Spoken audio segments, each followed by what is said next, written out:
Very good evening, my dear students. Welcome my YouTube channel English Study 07. Umbrella and Van. Umbrella and Van work only when they are open. छाता और दिमाग तभी कार्य करते हैं जब वो खुले होते हैं। कब कार्य करेंगे? जब खुले होंगे। Both are burden when they are closed. बंद होने पर दोनों बोझ लगते हैं। अगर छाता बंद है तब आपको बोझ लगता है, अगर छाता खुला है तो आपको काम आता है बारिश में। उसी प्रकार दिमाग बंद है तो वो बोझ लगता है, अगर दिमाग खुला है तो वो आपका कार्य करेगा। इसलिए हमेशा पढ़ते समय दिमाग को खोल कर रखिए, बॉडी और माइंड दोनों प्रेजेंट रखिए। ऐसा न हो कि बॉडी तो प्रेजेंट है, माइंड अब्सेंट है। इसलिए छाता और दिमाग तभी काम करते हैं जब वे खुले होते हैं। ठीक है, आज प्रेडिकेट के बारे में सीखेंगे। पिछले वीडियो में सब्जेक्ट के बारे में सीखा था, पार्ट्स ऑफ सेंटेंस जिसमें सब्जेक्ट एंड प्रेडिकेट होता है। सब्जेक्ट एंड प्रेडिकेट, तो सब्जेक्ट को कल समझ लिया था अच्छे से, अब आज है प्रेडिकेट को समझना है। ठीक है, उसके बाद आपको वाक्य कराएंगे।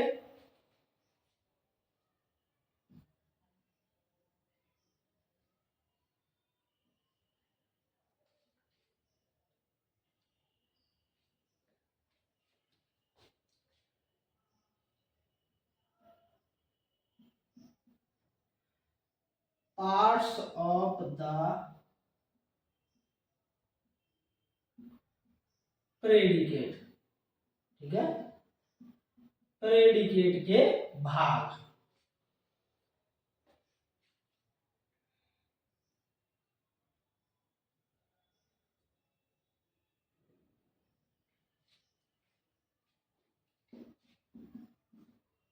पॉइंट फर्स्ट, सब्जेक्ट की तरह। ठीक है, किसकी तरह? सब्जेक्ट की तरह प्रेडिकेट के भी कई भाग होते हैं।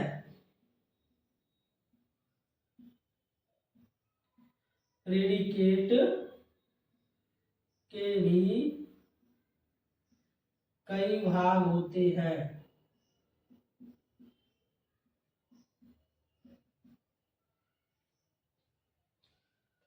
सेकेंड पॉइंट,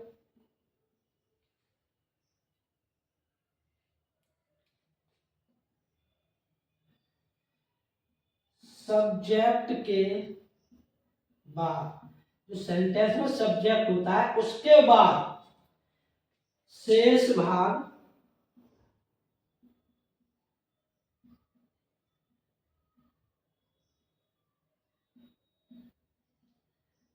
प्रेडिकेट होता है।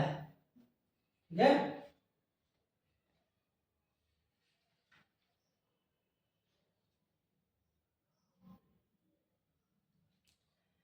सब्जेक्ट की तरह प्रेडिकेट के भी कई भाग होते हैं। सब्जेक्ट के कौन कौन से भाग थे? Determiner, adjective, determiner, adjective, head word, जो मुख्य शब्द होता है हेड वर्ड, एडजेक्टिव फ्रेज। उसी तरीके से सब्जेक्ट के बाद शेष भाग होता है वो हमारा प्रेडिकेट होता है। तो प्रेडिकेट के भी कई भाग होते हैं। फॉर एग्जाम्पल,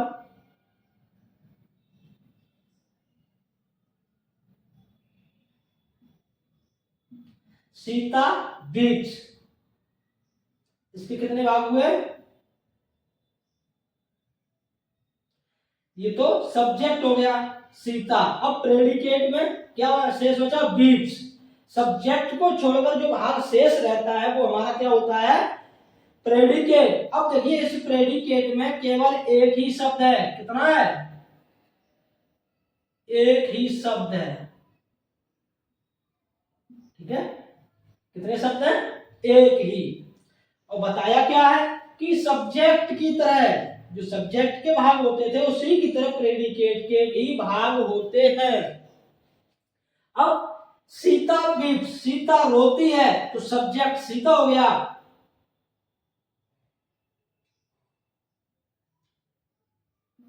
सब्जेक्ट सीता हो गया और प्रेडिकेट वीक्स हो गया। ठीक है, नेक्स्ट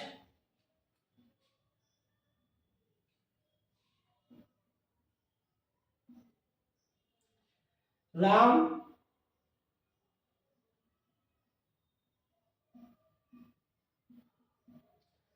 रीड्स ए बुक। अब देखिए राम सब्जेक्ट हो गया, इसे निकाल दें। अब बचा क्या, रीड्स ए बुक। अब इसमें कितने शब्द हो गए, रीड्स ए बुक, 3 शब्द हो गए हैं। रीड्स वर्ब है, ए बुक ऑब्जेक्ट है।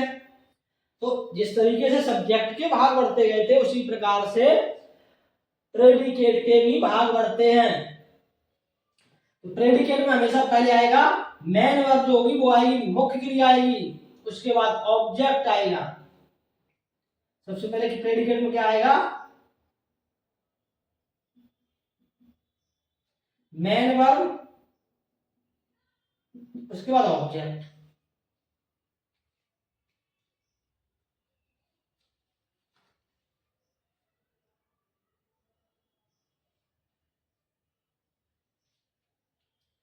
अब मेन वर्ब और ऑब्जेक्ट, ऑब्जेक्ट के भी 2 भाग होते हैं। कितने होते हैं, 2।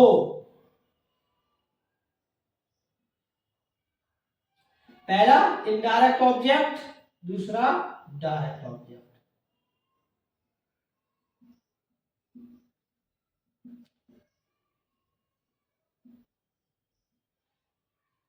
तो कितने भाग हुए, अब मेन वर्ब ऑब्जेक्ट। ठीक है,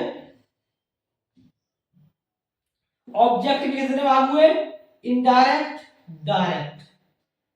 ठीक है, हमेशा जब भी सेंटेंस होगा उसमें पहले इनडायरेक्ट ऑब्जेक्ट को रखेंगे, उसके बाद डायरेक्ट ऑब्जेक्ट को रखेंगे।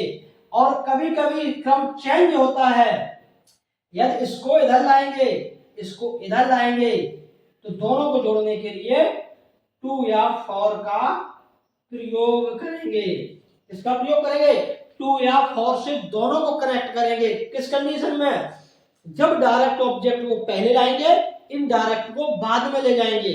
और वैसे क्रम क्या होता है, इनडायरेक्ट ऑब्जेक्ट पहले आता है और डायरेक्ट बाद में पहुंचता है, लेकिन क्रम बदलने पर हमें टू या फॉर से जोड़ना होगा।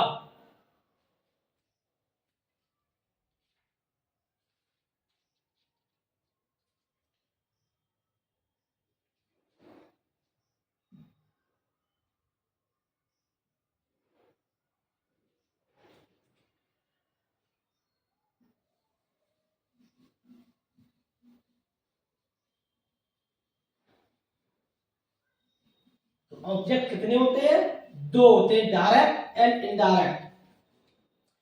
नेक्स्ट है जीरेंड एंड इन्फिनेटिव।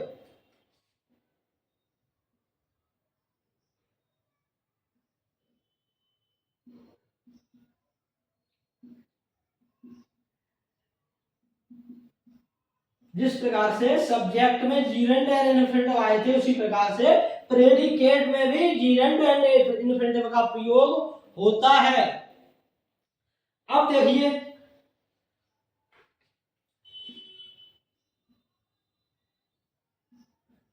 शी लव्स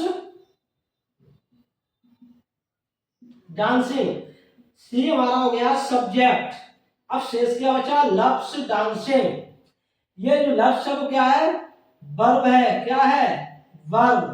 और डांसिंग आप लोग ये सोचेंगे कि ये भी वर्ब है, क्या है, वर्ब है, क्योंकि क्रिया के अंत में आईएनजी जोड़ते हैं। जिस तरीके से प्रेजेंट कंटिन्यूअस में, प्रेजेंट परफेक्ट कंटिन्यूअस में, पास्ट कंटिन्यूअस में, पास्ट परफेक्ट कंटिन्यूअस में, फ्यूचर कंटिन्यूअस में और फ्यूचर परफेक्ट कंटिन्यूअस में आईएनजी जोड़ते हैं, तो ये भी हमारी वर्ब होगी। लेकिन ऐसा कदापि नहीं होगा। शी लव्स डांसिंग, अब ये हमारा क्या है, जीरंड है, क्या है। अब ये संज्ञा हो गई, ये संज्ञा नाउन का कार्य कर रहा है। डांसिंग किसका कार्य कर रहा है, नाउन का। वह नाच पसंद करती है, नाचना पसंद करती है। ठीक है, ये क्या हो गया हमारा, जीरंड नाउन का कार्य करेगा। जिस उसी प्रकार से इन्फिनेटिव भी हमारा नाउन का कार्य करता है।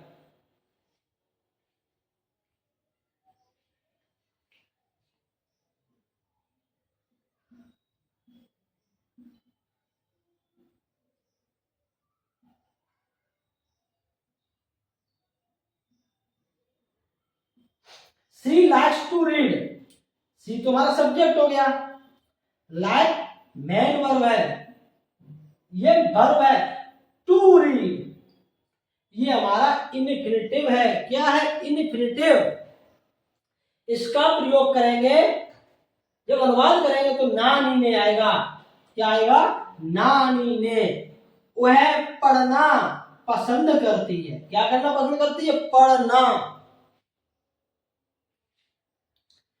तो ये हमारा इन्फिनेटिव होगा।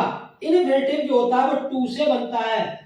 तो शी लाइक्स टू रीड, वह पढ़ना पसंद करती है। शी लव्स डांसिंग, वह नाचना पसंद करती है। अब जीरंड इन्फिनेटिव हो गया। अब इसके बाद अब बाकी को देखते हैं करके।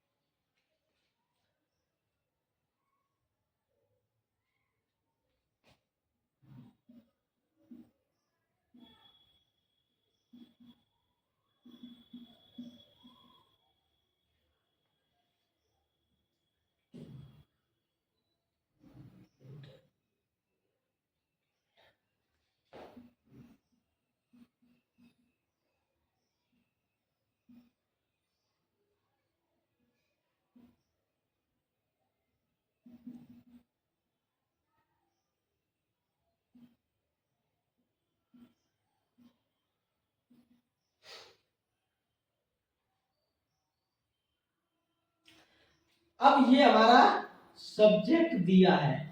अभी क्या था? पहले प्रेडिकेट देते थे जब सब्जेक्ट को सीखा था।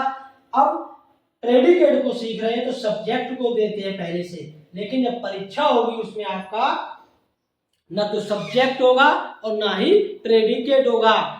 उस कंडीशन में आपको पहले सब्जेक्ट को क्रमबद्ध तरीके से लगाना होगा, उसके बाद प्रेडिकेट को। अब सब्जेक्ट द हंटर है, उसके बाद हम क्या लेंगे? Main verb. क्या लेंगे? Main verb. तो मैन वर्ब क्या है? किल्ड।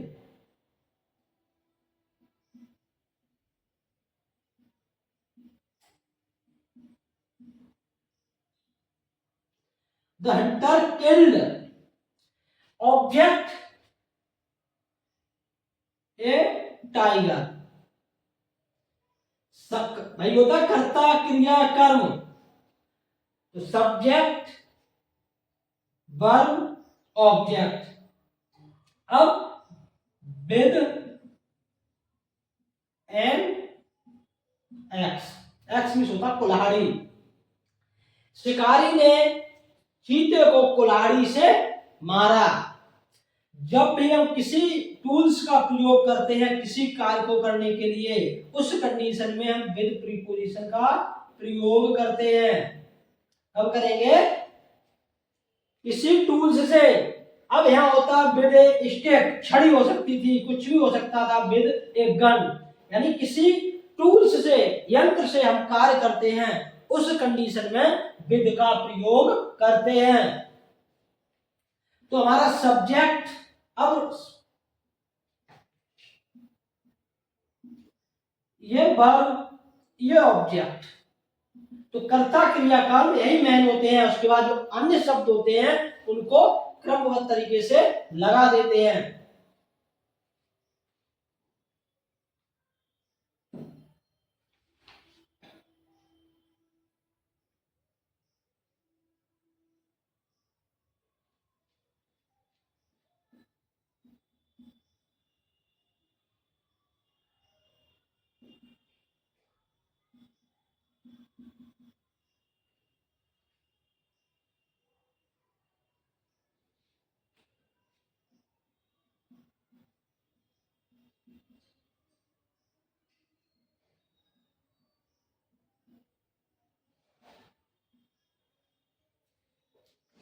अब देखिए सब्जेक्ट दिया है तो सब्जेक्ट को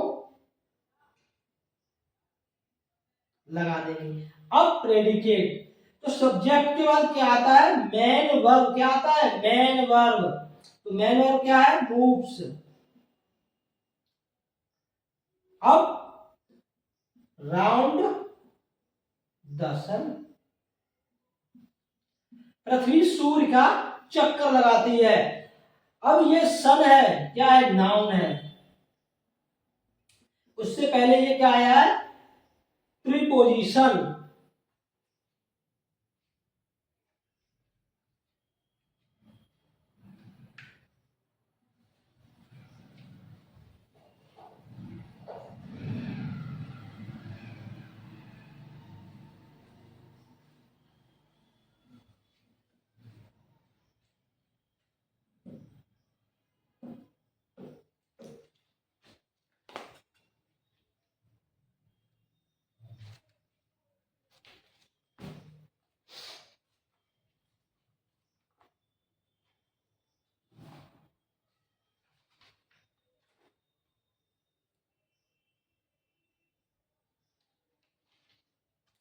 अब देखिए जो पिछली परीक्षा 2024 का पहला सेट है 817 डबल एच अनसॉल्व पेपर है, ये 10th क्लास का। जो पिछली परीक्षा हुई थी 2024 में, उसका सेट पहला है 817 एच। उसमें क्वेश्चन आया है, ये आपका जो रीऑर्डरिंग रीअरेंज होता है वो क्वेश्चन नंबर 6 पे देते हैं। इस पे देते हैं क्वेश्चन नंबर 6 पर। अब इसमें दिया है लास्ट, इसमें ना तो सब्जेक्ट आपको मिलेगा पहले से और ना ही ऑब्जेक्ट, वो predicate. Raining, it, been, night, has और सिंस। अब इसको रीअरेंज करना है। अभी जब पढ़ा रहे थे, समझा रहे थे, उसमें पहले सब्जेक्ट को जब समझाया था तो प्रेडिकेट पहले से था। जब प्रेडिकेट को समझाया तो सब्जेक्ट पहले से था। तो एक ना एक चीज पहले से थी। लेकिन अब क्या है, परीक्षा में आता है तो क्या होता है, ना तो सब्जेक्ट होता है ना ही आपका ऑब्जेक्ट होता है। अब last, raining, it, been, night, has, since. अब सबसे पहले हमें क्या ढूंढना है, सब्जेक्ट। सेंटेंस जब बनाते हैं उसमें सबसे पहले क्या आता है, कर्ता, क्रिया, कर्म। तो सबसे पहले हमें क्या ढूंढना है, सब्जेक्ट।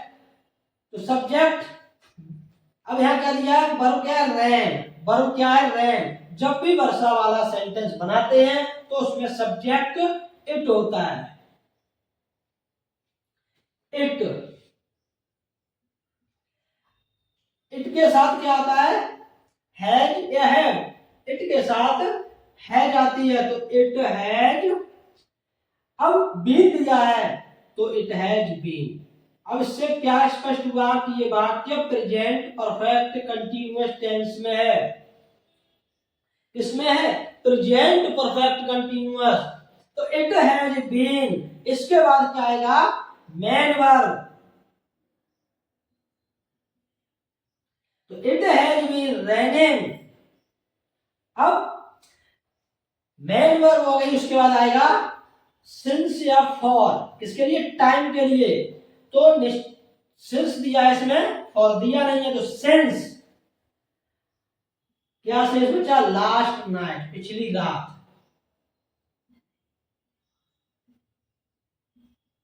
तुम्हारा रीअरेंज करने के बाद, रीऑर्डर करने के बाद क्या बना, it has been raining since last night.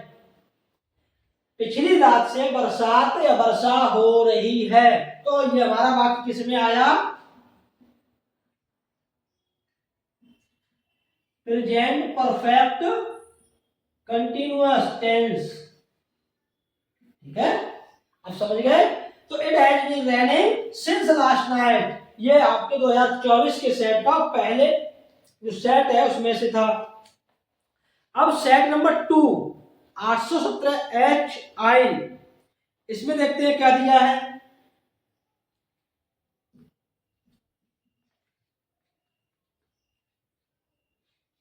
इसमें दिया है great,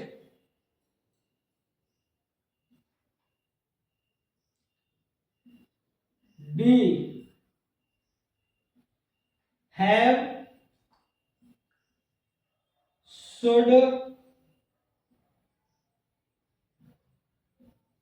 parents, our, for, respect. अब देखिए, अब इसमें हमें ना सब्जेक्ट का पता है ना ही और प्रेडिकेट का पता है, तो हमें सबसे पहले सब्जेक्ट को ढूंढना होगा।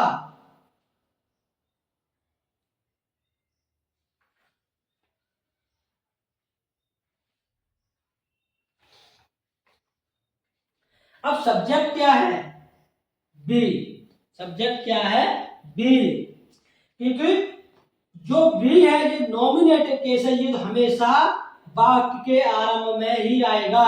नॉमिनेटिव केस वाक्य के बीच में या अंत में कभी नहीं आता है, ये याद रखना।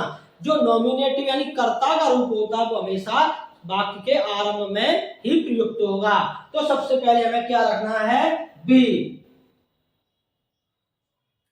अब इसमें देखना है वर्ब, हेल्पिंग वर्ब क्या है, शुड, ये मॉडल वर्ब है तो शुड आएगा, बी शुड।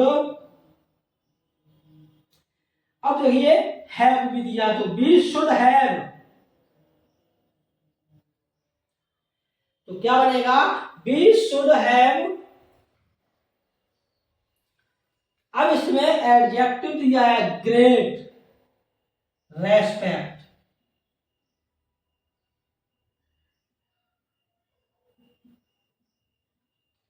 तो be should have great respect. अब किसके लिए, फॉर, ये अवर दिया है, ये अवर क्या है, पजेसिव एडजेक्टिव। अवर क्या है, पजेसिव एडजेक्टिव है, ये हमेशा नाउन के पहले आएगा। तो अब इसमें नाउन क्या है, पेरेंट्स, क्या है, पेरेंट्स, तो फॉर अवर पेरेंट्स। तो we should have great respect for our parents, हमें अपने माता पिता को सम्मान करना चाहिए। ग्रेट रेस्पेक्ट, बहुत अच्छे तरीके से सम्मान करना चाहिए।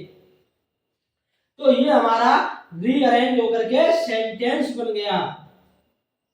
ठीक है, इस पर विशेष ध्यान देंगे।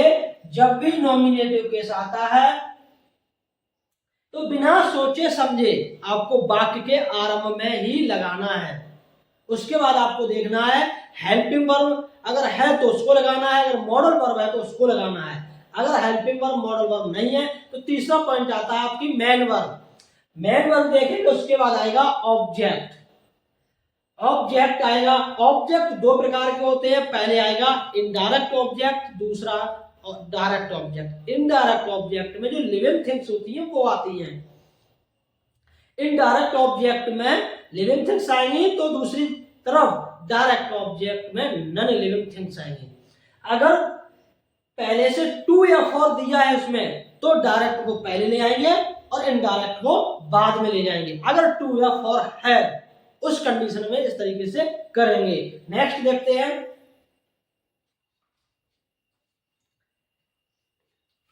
सेट नंबर 3 में देखते हैं क्या आया है।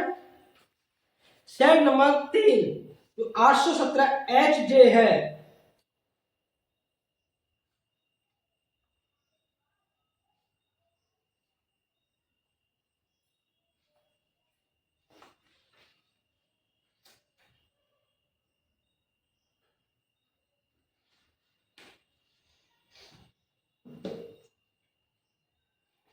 इसमें दिया है बिहेवियर,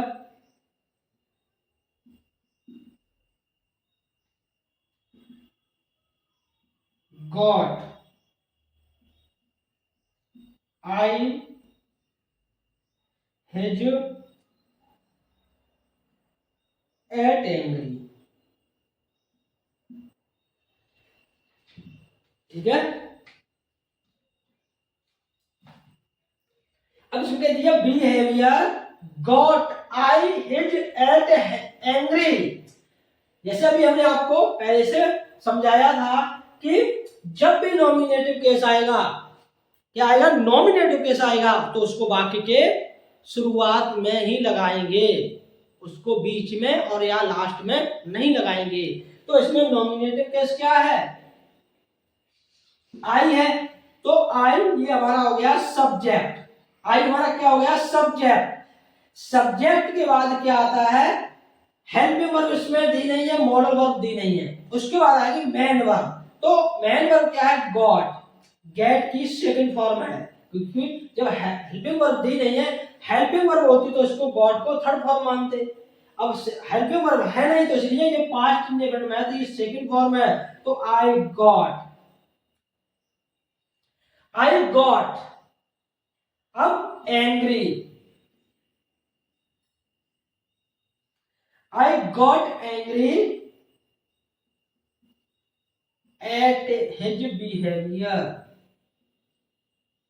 इस तरीके से ये हमारा रीअरेंज होकर के सेंटेंस बन गया। ये आपकी बोर्ड परीक्षा में 1 नंबर का आता है, ये क्वेश्चन नंबर 6 पे होता है, इस पे होता है क्वेश्चन नंबर 6 पर।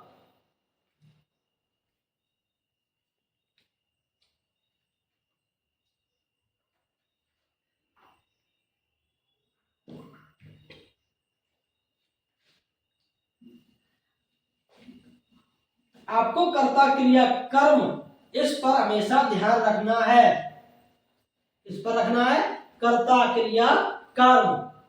सबसे पहले आपको कर्ता ढूंढना है,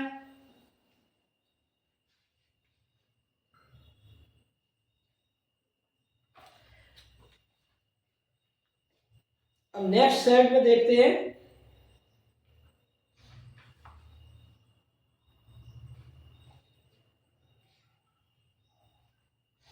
इसमें दिया वर्क,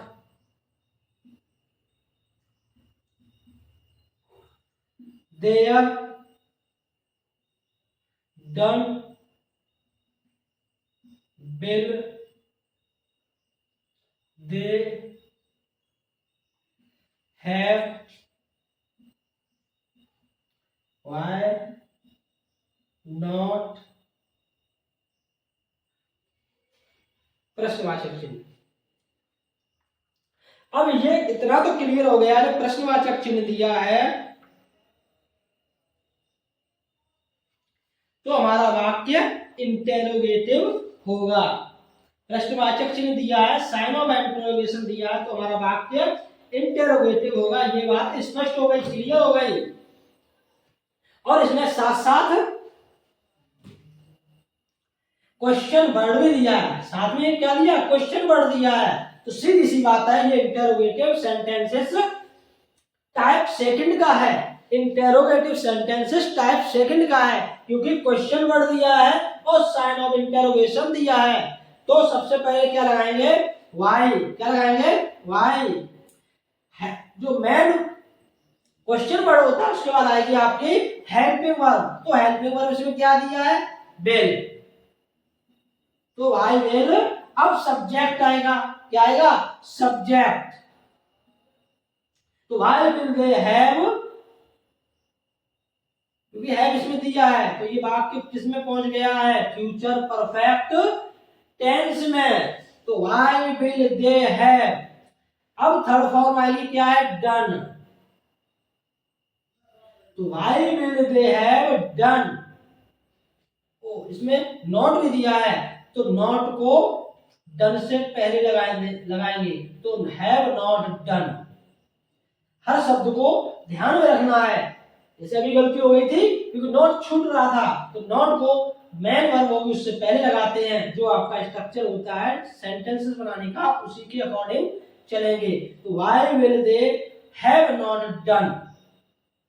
अब इसमें शेष क्या बचा है, देयर वर्क, ठीक है, तो देयर वर्क, और अंत में साइन ऑफ इंटरोगेशन। तो क्या बना, why will they have not done their work. इस तरीके से ये हमारा रीअरेंज या रीऑर्डर हुआ है। ठीक है, परीक्षा में आपको ना तो सब्जेक्ट मिलेगा और ना ही प्रेडिकेट मिलेगा। लेकिन अभी जब हमने समझाया था, जब सब्जेक्ट को समझाया था तो प्रेडिकेट पहले से आ रहा था, जब प्रेडिकेट को समझाया तो सब्जेक्ट पहले से आ रहा था। यानी धीमे धीमे आगे बढ़ना सीख रहे थे। लेकिन अब क्या है, अब ना तो इसमें सब्जेक्ट है और ना ही प्रेडिकेट है। इसलिए आपको जो टेंस है उन टेंस को अच्छे से पढ़ना है, उनका क्रम याद रखना है। कब सब्जेक्ट आएगा, कब हेल्पिंग वर्ब आएगी, कब मेन वर्ब आएगी, कब ऑब्जेक्ट आएगा, ये आपको टेंस पढ़ने होंगे। तब जाकर के आपको ये याद रखना, तब आप जाकर के ये एक नंबर क्लियर कर पाएंगे। आज के वीडियो में इतना ही काफी है। मिलते हैं अगले वीडियो में।